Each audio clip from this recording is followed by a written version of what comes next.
Robert Heffernan, EndoTech, exclusively for the Pareto Network, Pareto token holders. This is Blockchain Vitals, our daily segment, talking cryptos and talking frustrated.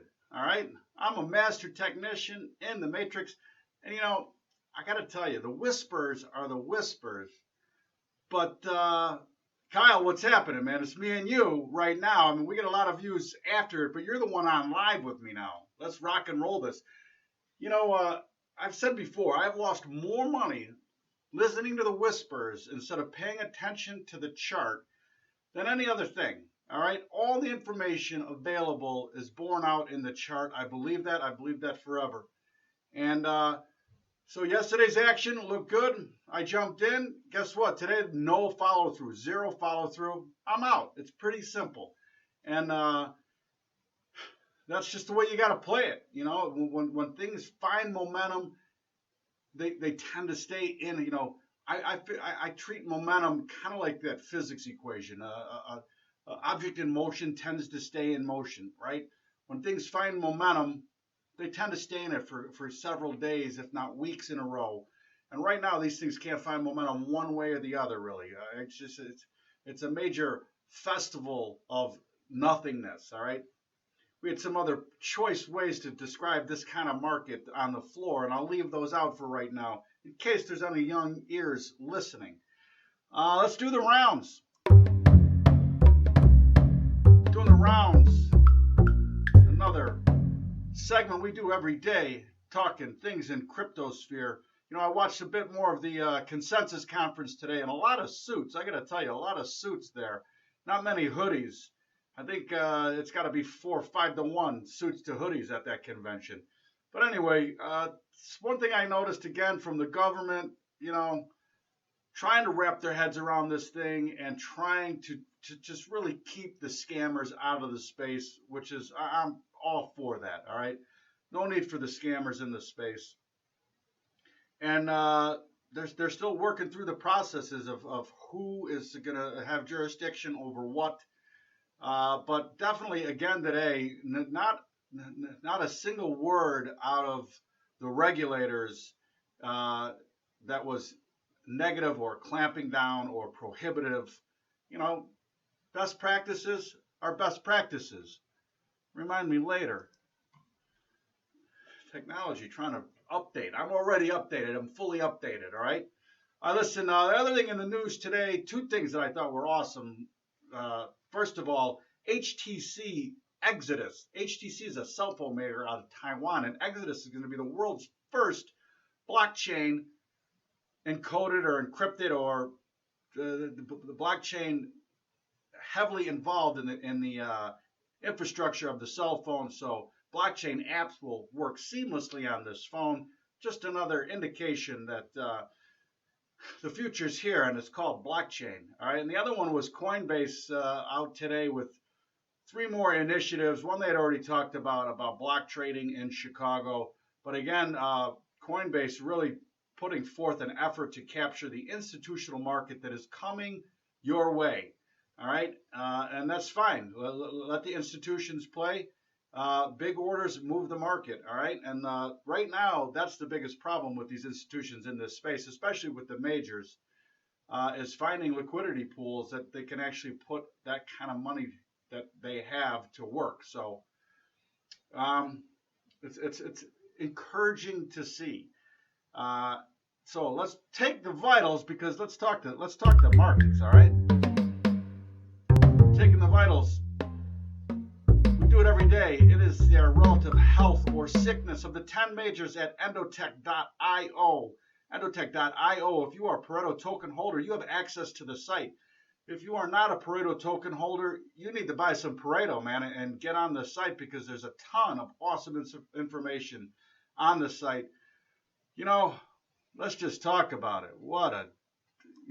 Come on. These things have rolled over. In fact, I am so frustrated with the fact that the long side just is not able to play. I am fully funding my Poloniex account. Not fully funding. I am taking my funds and applying the margin that that is available there, so you can short these things at Poloniex, because you got to, you know what, the long side isn't telling a great story as far as I'm concerned. So shorting the market is going to be, for my money, on an everyday basis, a better play. The way this chart looks, all right, Bitcoin in lower moment. Oh, we got Bitcoin Cash there right now. Hold on, we got to. Let's talk Bitcoin. All right, Bitcoin right now trading 84.73. Lower momentum 86.32, solidly in lower momentum, right? Solidly in lower momentum, below the weekly average at 88.27. I think it targets that weekly lower momentum level on the weekly, 77.68. That low momentum collar, 76.82, sort of in the same area, within $100. So I don't see why, any reason why Bitcoin should not drift towards that lower momentum collar.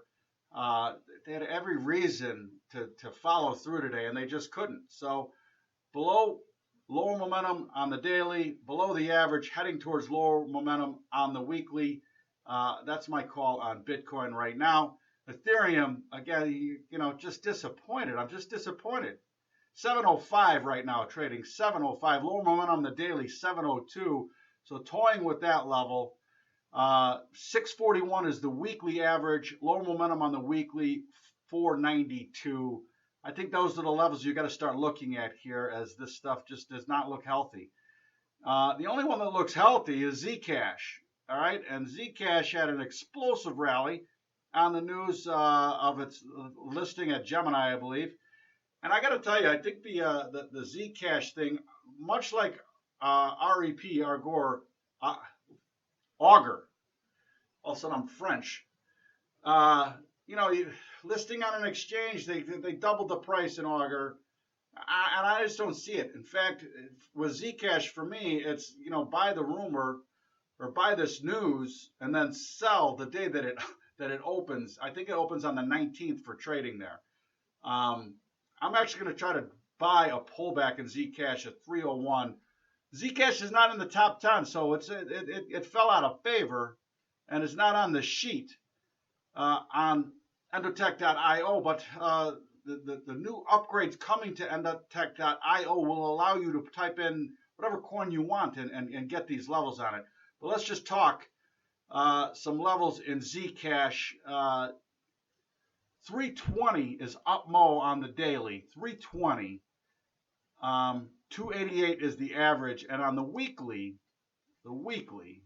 they're just toying with that upmo level on the weekly, and 283 is the weekly average. You don't have enough time for a 200. Oh no, that's the weekly average. Forget about that. Back to the daily. The 200 day is at 359. The 50 day down at 255. But I kind of like that 288 level on the daily and 281 on the weekly. If you want to get more aggressive, 320 is the up momentum level on a daily in Zcash. Again, I think that it gives you a little bit of time here where you can buy this news of it being listed, but once it gets listed, I'm pretty sure that you want to sell it, because big players will take the opportunity to margin and short this thing. It was, you know, when you looked at that Zcash chart pre the news of it listing on another exchange, it looked terrible. All right, it looked a lot like the rest of the quadrant. So I'm not a big believer in a long-term buy signal for either Augur or Zcash. That's just the way I see it. You know, once it gets listed and people can margin it and short it, and that don't bet gets bet, I think it falls right back to where it was, because, you know, there was enough money involved and in play, and the story that it was telling was not setting it up in a beautiful chart formation. All right, the news of it getting listed pumped it, but for my money, I don't think that's a great long-term story, that's the only reason why this thing's on the moon. All right, you guys have a great trading day. You're already trading in Asia, right? It's already morning in Asia. Good morning in Asia, and good evening in the U.S. of A. Happy trading. I'll check in again tomorrow and let you know how things are going, if there's any life, but there sure doesn't look to be any life in these things right now. Right on, Kyle. Happy trading.